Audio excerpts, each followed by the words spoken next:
Well, first of all, first things first. Baruch atah Adonai, Eloheinu melech haolam, shechianu v'kiyamanu v'higianu l'zman hazeh. Amen. And Blessed women. are you, God, King of the world, that you have given us life and sustained us and brought us to this moment. I mean, isn't this wonderful?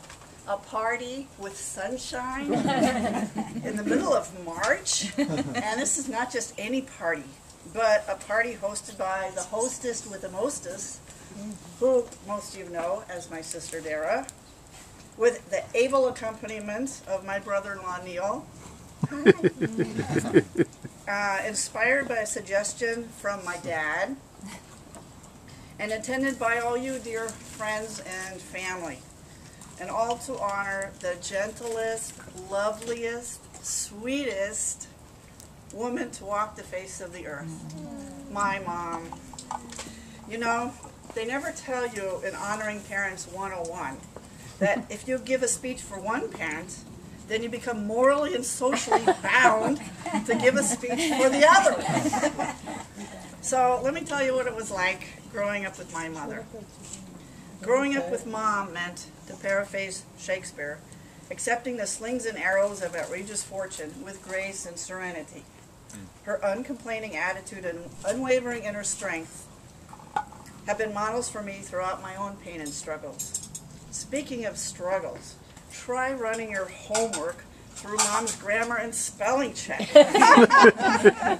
When she found a spelling mistake, as she often did, our conversation would go something like this. This is my mom. You misspelled this word, sweetie. This is me. How do you spell it then? Look it up in the dictionary. Can't you tell me, please? How are you going to learn how to spell if you don't look it up? How am I going to look it up if I don't know how to spell it?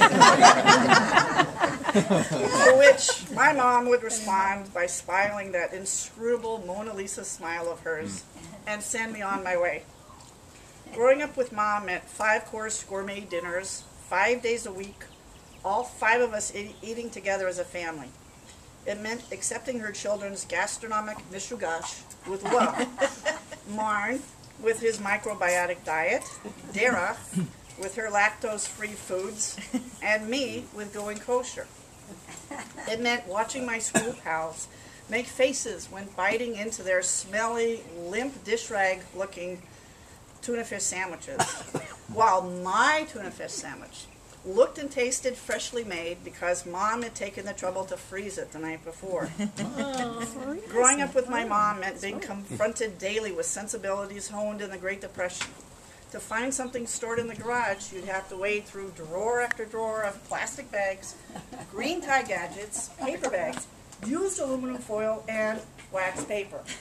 And forget about taking out a suitcase from the garage loft because they were stored behind mountains of shoe and dress boxes, which inevitably set off cardboard avalanches whenever you tried to traverse them. Hang on a second. Thank you. You gave me your nasal drip, Barbara. Growing up with Mom meant ever-present sounds of classical music wafting through the house from the family room stereo. Though the scale is much smaller, I've continued the practice until today, with classical music playing softly in the background while I write at the computer. As mentioned here in this poster, and I hope that everybody has seen this, one of my fondest childhood memories was listening to Mom whistle along with her beloved Rachmaninoff. And as proven here, in this cassette tape, one of my daughter Ruth's fondest memories was listening to a tape of her Grammy singing nursery rhymes. She's kept until today. Growing up with my mother meant a constant, gentle, warm, feminine presence in the home with sounds and smells to match. Jewish sages say that when a soul is about to descend to the earthly realm, the Holy One, blessed be He, gives it a choice of bodily partners. My relationship with you, Mom, has not always been what I've wanted, but it's been what I needed, confirming beyond doubt that my soul made the right choice with you.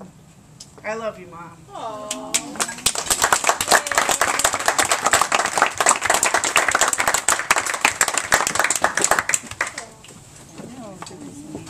And I want to tell you that everyone got a little bag of cookies I made, and these are my mother's and my grandmother's special icebox. What are you in? Ice cream?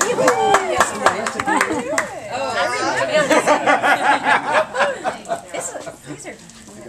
Does anybody else want to say? You read the dough wrong. What? Oh, I never got to the cookies. We ate all the dough. Oh, Art, did you want to say a few words? Oh, see, Off the cuff? that's tough.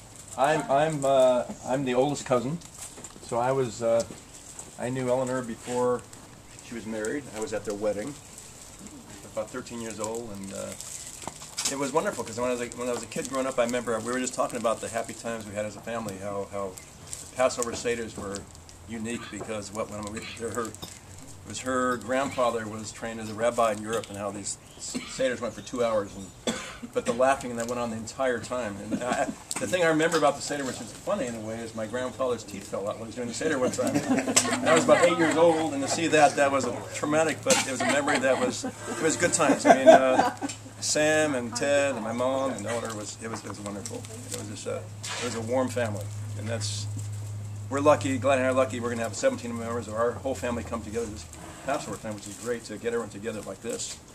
And thanks for getting us all together. Yeah, I love you. Oh, and Melinda? Oh, I just wanted to say that from one chocoholic,